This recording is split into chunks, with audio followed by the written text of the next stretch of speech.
Yo, Pierre, you want to come out here?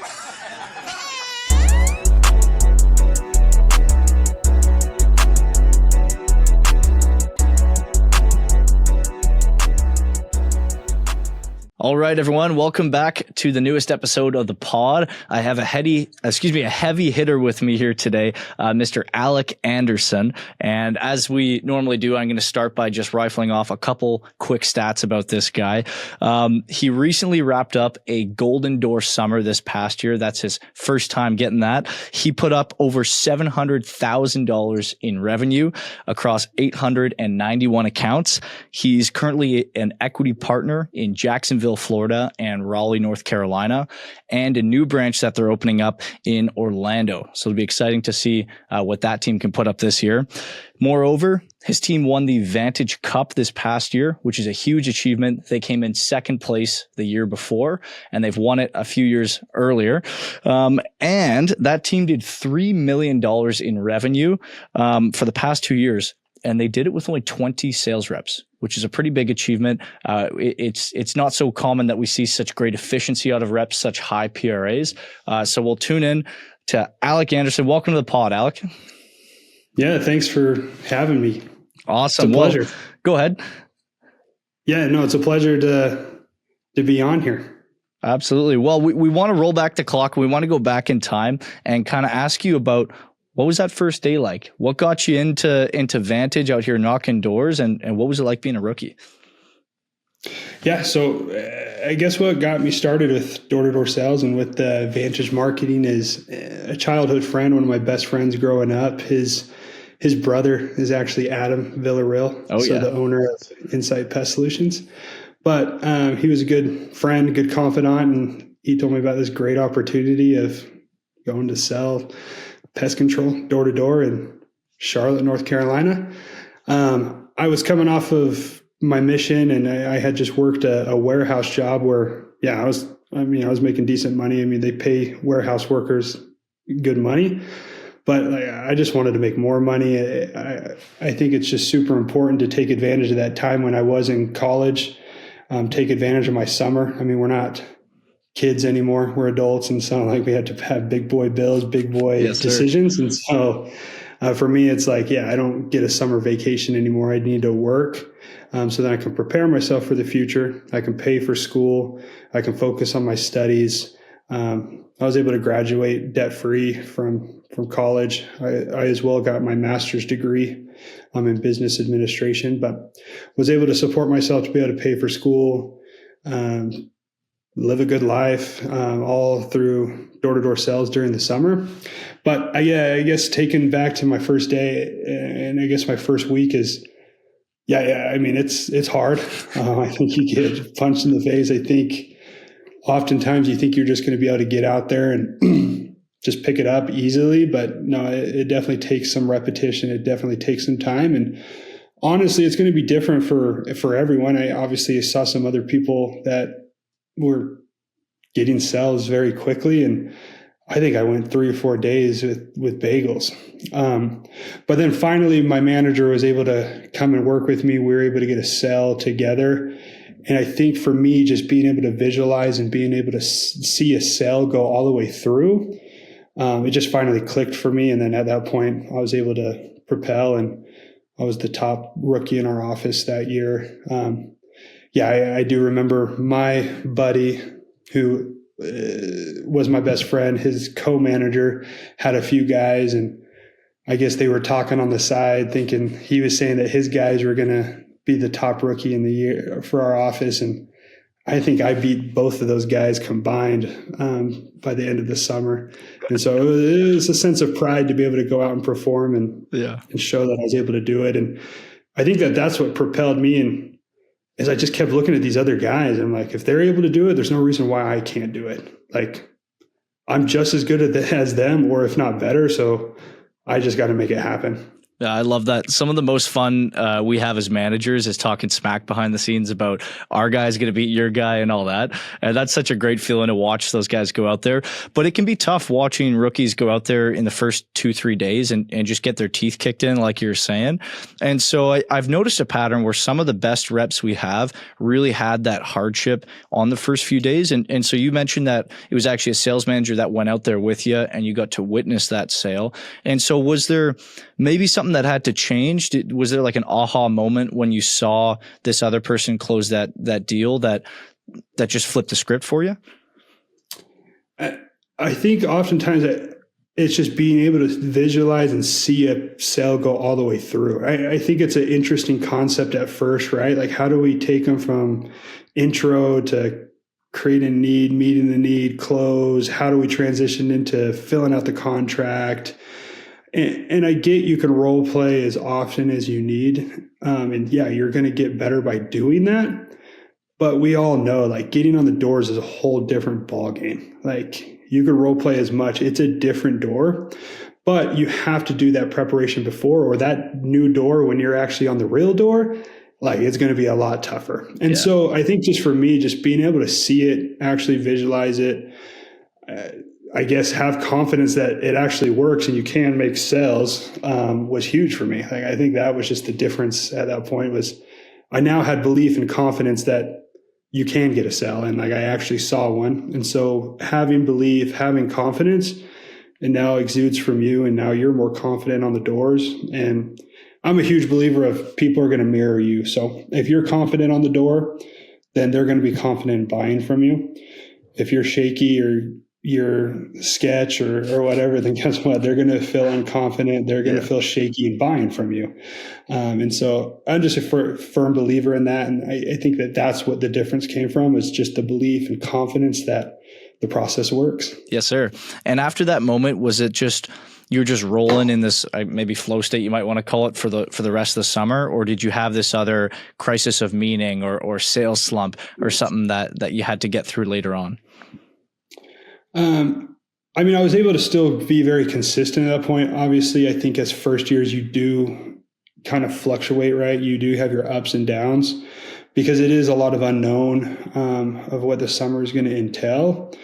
But I was able to kind of level myself out and be pretty consistent. But yeah, I think that's just the thing with first years, and why you see a huge difference going into your second year is you have an understanding of what the summer looks like. There's no unknown. And so you're able to kind of control those consistencies and those valleys and peaks, and you're able to level it out. And so, yeah, I think that's always the struggle with first years, is you're just so up and down. And it's just so important to get more leveled out. You know what I mean? Yeah, you get off the roller coaster of emotion for a bit. I'm interested to know, so there's this interesting debate of like, do we have a script that we follow a lot, or do we go out there and just get repetitions and kind of feel out every single sales interaction that we're in? And maybe that's different for a rookie, their first time out there, versus second, third year rep versus like a golden door type of rep, right? And so I'm interested to know, has that process changed for you a bit, or has there been one consistent approach to how you train and map out how a sale is going to go for you? Like, are you hitting like the same intro every time, or are you going and every door is different, I'm going to feel it out and just have this sort of natural approach to it? Yeah. Obviously, during the off season, I perfect and craft my pitch, but yeah, I'm a huge believer of you need to say it the same way every single time. Like, you're crazy if you think you're just going to go wing it and shoot from the hip at every single door. There's just power and confidence that comes from knowing what to say. And so to be able to know what to say, you have to have it perfected. You have to have it memorized, and you have to know already what to say. I think by knowing that and doing it that way, you're able to focus on the intangibles of the communication process, right? You're not now having to think about what to say. You already know what to say. And so you're allowed and you're able to focus on the customer and actually listen. Instead of while they're talking, you're thinking about what to say. Mm-hmm. You're also able to focus and look at their body language or focus on the metaverbals that they're giving. And so it allows you to be a better communicator, where it's now a two-way street and you're actually able to have a conversation with someone instead of you're just talking. And while they're talking, you're thinking about what you're going to say next. And then you just completely missed what they said. And there might have been something super key in what they said that is going to allow you to get farther along in the sales process, but you missed it because you were thinking about what you had to say. But yeah, I guess to answer your question blatantly, no, like perfect the pitch, say it the same way every single time. It works. Like make sure you have it dialed in. Like the process works, stick to it. It's a numbers game. Just go knock the doors, go get the talks. The more talks you get, the more sales you get. And the only way you can talk to people is by knocking doors. Yeah, I guess you offload so much cognition, like so much of that heavy lifting that happens in your brain, thinking about what to say, where the pitch is going, by just having that laid out for you. And will you have like maybe a couple different openers and things like that you'll rotate between, but it's all been scripted out? Or do you have like one thing that you're always going with? Yeah, I mean, you can look at probably a lot of my recordings if we can find them. And I know my business partner records me sometimes, but it is interesting if you go back and look, like it is like 95% said the same way every single time. Obviously, I'm not a robot. And even though like I'm given a quote unquote like memorized pitch every single time, like you wouldn't even think that it was robotic or rote. It still comes across as conversational. It allows me to be confident in what I'm saying. And so then that exudes through the customer as well when they're talking to me. Like I just come across as the bug guy. Like I know what I'm talking about because I've said it so many times. Like I already know how to say it. And so, but yes, every pitch is still tailor-made. Like you still have to listen to the customer. You still have to learn how to resolve ace close and get over those smoke screens and concerns. But in reality, like all of it is very similar and you say it the same way every single time. It's just like kind of plug and play. But yeah, you're still going to have that little touch of tailoring it to them to make sure that it's still personalized. Yeah. And when you went into that Golden Door season, was there some drastic change in what that script or process looked like? Or was it just like slamming the accelerator down, turning on the afterburners and like maybe investing more time or what really made that swap from, a top tier rep to cream of the crop Golden Door winner? Yeah, it wasn't this big change in what I was saying. Like I think my pitch didn't really vary from the couple years before is when I kind of changed how I did pitch, but like the pitch really didn't change that much. And honestly, it was the mindset and being and having a goal. I think there is huge power in writing down a goal, breaking it down to what you need to do each day and each week. So then when you're out on the doors, like, what you're shooting for every single day, like, what you need to get. I like to focus on the week because yes, days are tough. Like things are going to pop up that are going to be completely out of your control where you might not be able to hit your daily goal every single day. And that's fine. But as long as you're staying on pace and you're able to hit your weekly goal week in and week out, like that's all that matters. And so I like focusing on the weekly goal because it gives me a little bit more time to adjust and to make up if I need to, or pad on to make up for the following week. But I don't like going a lot longer than that because you do start getting complacent. You start procrastinating, thinking that you have more time on your hand and like you can make it up at the end of the month.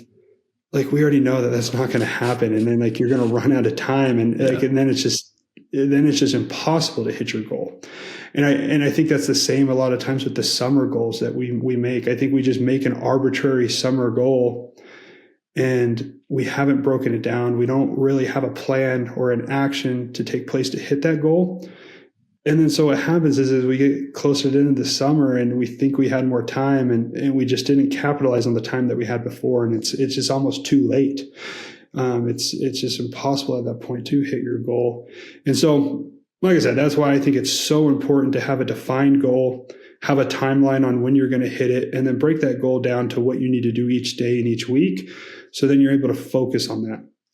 I think that was the change. Like, I don't think I got any better at sales. I think I was more dialed in. I was more focused on what I had to do day in and day out.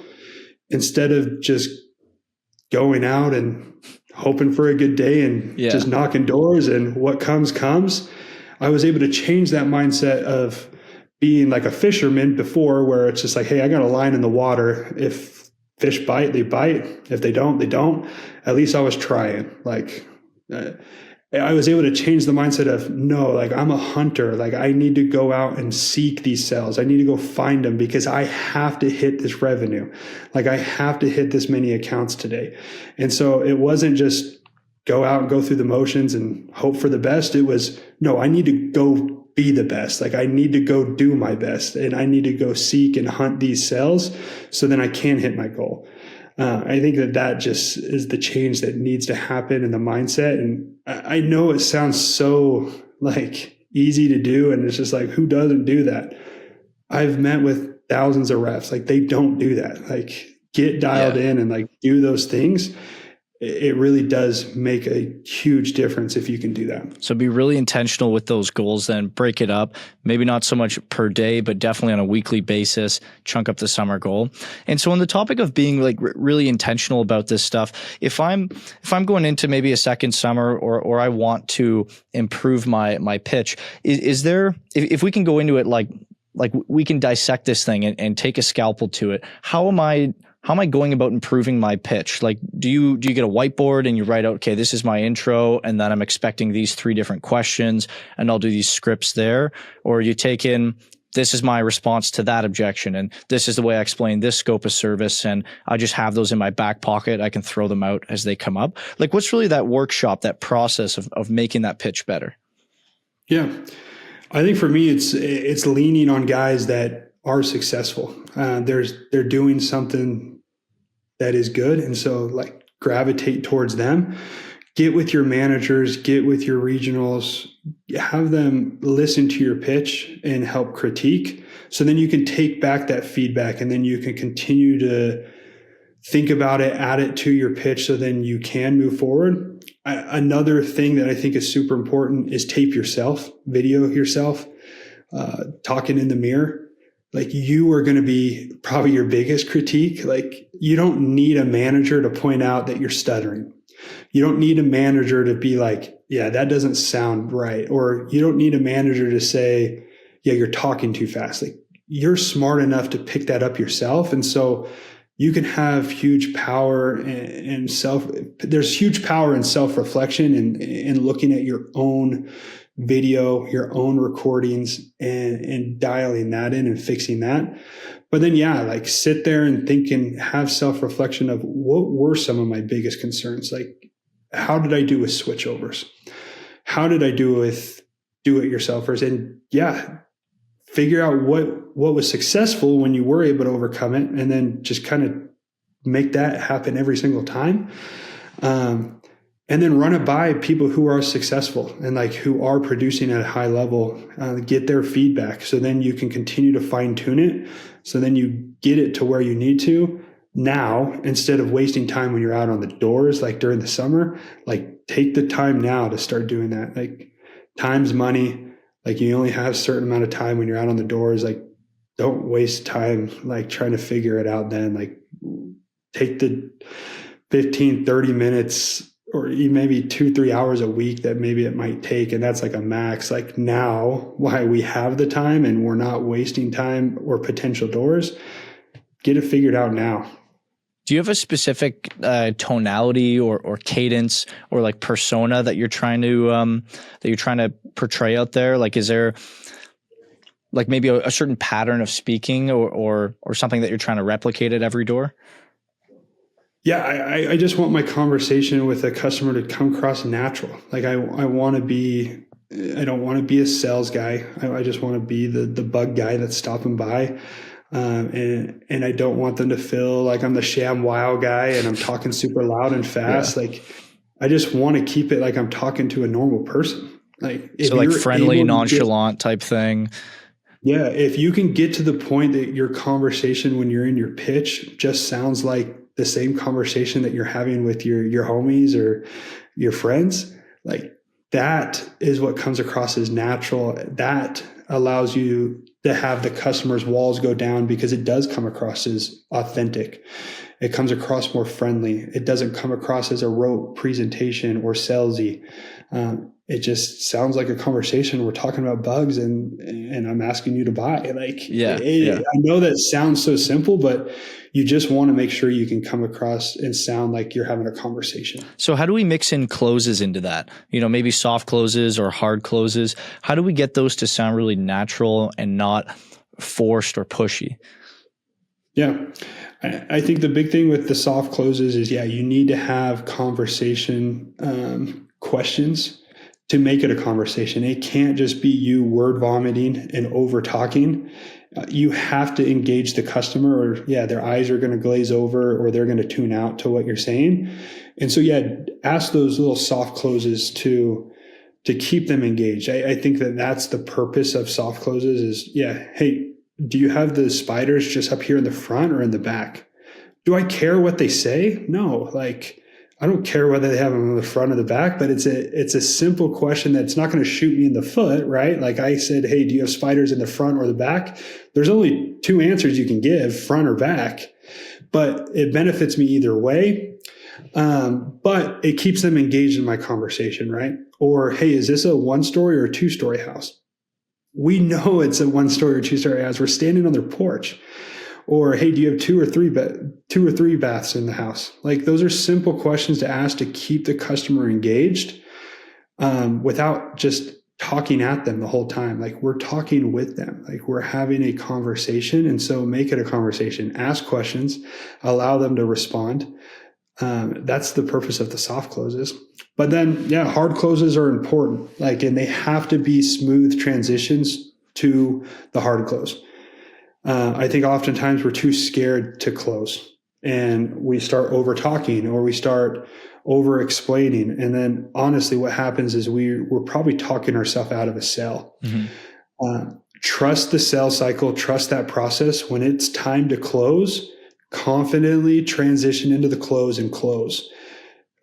Don't think to yourself hey, have I built up enough value or have I built up enough need? You don't know. You're not a mind reader. The only way you're going to know is by closing. Because guess what? They're going to answer. They're either going to say yes, and then guess what? We built up enough value and need. Or they're going to say, no, I need to think about it. Okay, now we know, because we heard it from their mouth, that we need to build up more urgency, value, and need. But you don't know that until you close. And so you just have to close. There's no reason to be scared of the no. I think that's why we don't close is we just don't want to be told no.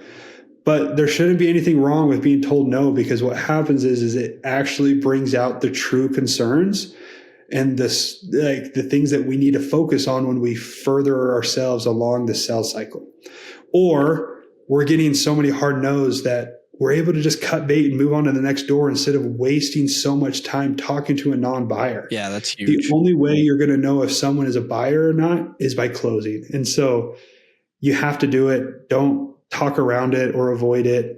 And make sure that it is a smooth transition. You have to do it confidently. I think if the customer feels that they're about to be closed, then their walls start going up. And so just have it as a smooth transition where it's not this big, so are you guys available here today or tomorrow? No, deep breath. That just made it so awkward and it's huge ordeal. Just naturally just transition to, hey, so we're going to be out here today and tomorrow. Which day works better for you?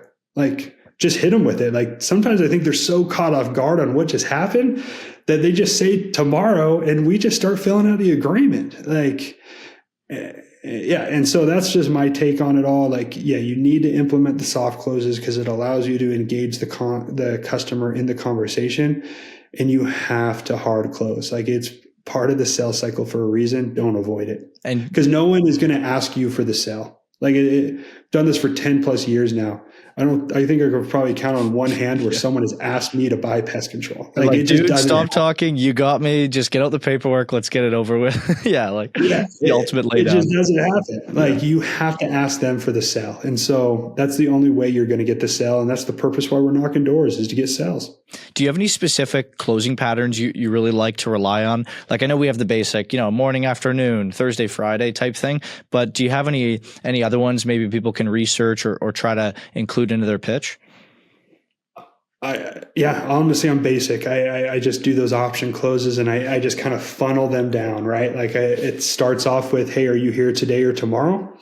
And then it moves to morning or afternoon. And then it moves to, if they said morning, I pick 2 morning times, 8 or 10. And then at that point, I just have funneled them down to maybe my last close is, does tomorrow at 8 work? Does that sound fair? I just essentially am just whittling them down to where the only response that they can give is almost like a yes. It's like they have to agree to what I just said. And so I like the option closes. I think they work best. And I like to funnel them down to where I know where it's going to be. But obviously you can always use the sincerity closes or ask for a favor, or just give me a shot. There's just all these different ones that you can go about. And I think those are last ditch efforts, in my opinion. I think you can't go wrong with the option closes and just kind of funneling them down to where you need to be. Yeah, that's such a great way to explain it, because a lot of time, rookies and experienced reps alike, they really overcomplicate this and they try to get really fancy with different types of closes, and just coming up with a bunch of different types of closes in a presentation so they're not repeating the same line a few times can be really difficult for them. And I like that process of, it's very simple. It's A or B type close, right? And we're just rewording it and moving them down the funnel towards where we want them to be. So that's super cool. I do want to ask about managing a little bit here. I'm sorry to keep moving along so quickly, but so you had a team of 20 reps, you said more or less 20 reps, and you guys were able to do 3 million plus in revenue. And so that's a massive achievement. And can you tell us what does that management look like to you? And how do you balance it being one of these top most productive people out there, getting the golden door and running a top tier team? Yeah, I think what's key is just making sure that you're allocating your time correctly. When it's time to knock doors, make sure you're knocking doors. I think it's too easy sometimes to put off knocking doors because we have quote unquote manager things to do. You don't. Do that during the morning time, or do that during your lunch break, or do that at night. The best thing you can be doing as a manager or a leader is knocking doors and putting on accounts. I think you have to be the pace setter. It's just the law of the lid. Your team is only going to do as good as you can do. And so I think it's a testimony of that, right? My office was number 2 in the whole company. I think Portland was number 1, but Caleb Bischoff was the number 1 rep. And guess what? His team or his office was number 1. I was number 2 rep in the whole all advantage. My team in production was number 2.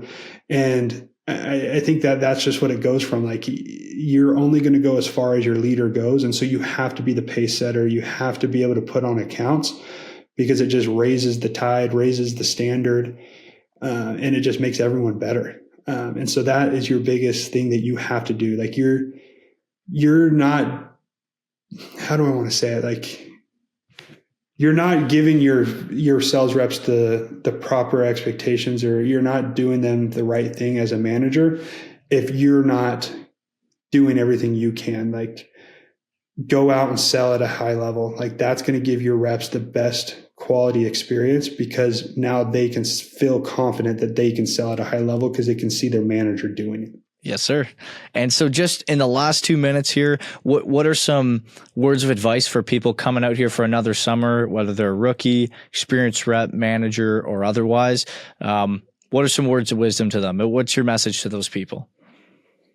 Yeah, you're always going to continue to build off what you did in the past. I think it is important to take off what you did in the last summer, do some self-reflection, come up with some proper goals. You know yourself better than anyone. And so get the proper expectations going into the summer, have a dialed in goal, make sure that your pitch is perfected. Take the time now to get that dialed in, get with the high producers and make sure that they're helping you tailor your pitch. So then you can kill it this summer, and you really can just build off of the summers and just continue to do better and better each year. Beautiful. I love it. Very well said, sir.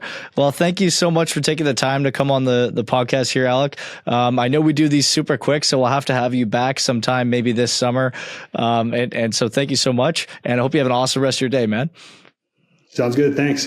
All right. Cheers.